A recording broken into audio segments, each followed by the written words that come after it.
Brad Pitt at ang kanyang anak na vlogger na si Jerry Lee! Kamu na, Brad Pitt, kamu na. Magandang hapon po, mga alien. This is my favorite daughter. Okay. Ay, nag-iisa yan eh. Isa lang ba? Nag-iisang daughter. Oh, Yung dalawa, lalaki. lalaki.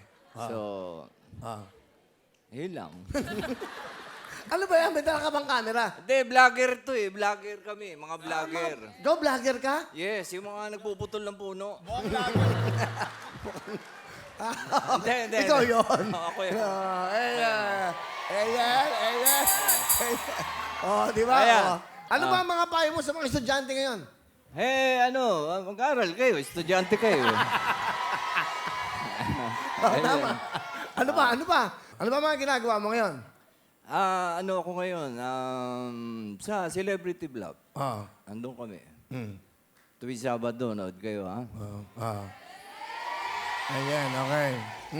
Ikaw ba bagong gising o lasing? Pareho. Ayan. Anak mo ba talaga to? Of course. Hindi, kasi maganda yung asawa ko. Kaya ganyan lumabas yan. Ganda. Pakilala mo, napakaganda mo anak. Mga kaibigan, my most beautiful daughter in the whole studio rin.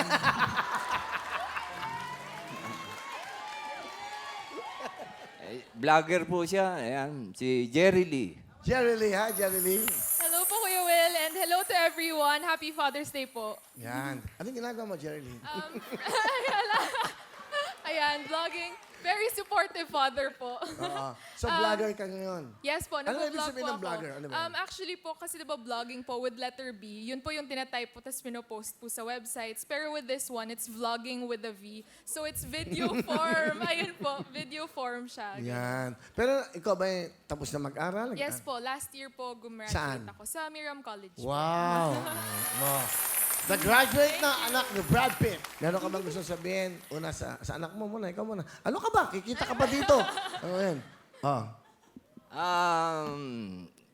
Ano sasabihin ko? Ano gusto mo sabihin? Dahil nag-graduate na.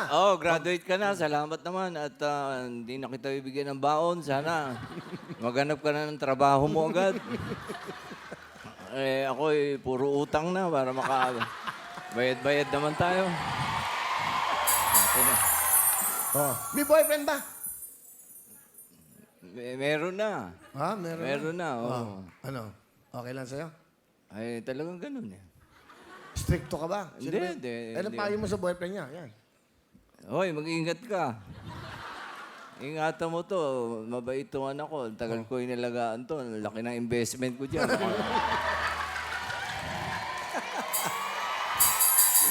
Oh, Jerry Lee, ano gusto mo sabihin sa papa mo naman? Ang dami na investment sa'yo yan. Ano gusto mo sabihin? Ano ba tawag mo? Daddy? D. D. Oh, D. Okay. Before po pala ako mag-message, gusto ko lang po sabihin, kasi ang dami po nagtatanong sa akin pagka sa bahay daw, paano daw po si daddy, ganyan. So, ang ina-expect ko kasi ng maraming tao na lagi siyang masaya, lagi siyang nagpapatawa sa bahay, pero actually po, very serious po siyang tao. Serious comedian nga siya, yun ang tao niya sa sarili niya. And yung message ko naman po sa kanya,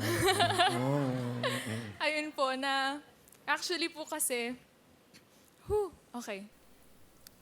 Proud po ako na siya po yung tatay ko. Kasi po, bilang isang comedian na nagpapasaya po siya ng sobrang daming tao, nakaka-proud na yung tatay mo, ganun yung ginagawa niya as a job. Tapos yun yung ginagawa niya para makapag-provide para sa amin as a father. So, ayun po, thankful po ako na siya po yung tatay ko. Ako Ayun. naiiyak eh. Iyak daw siya. Siya daw naiiyak. Oh. Wala pa natin si Jerry Lee at siyempre. Okay.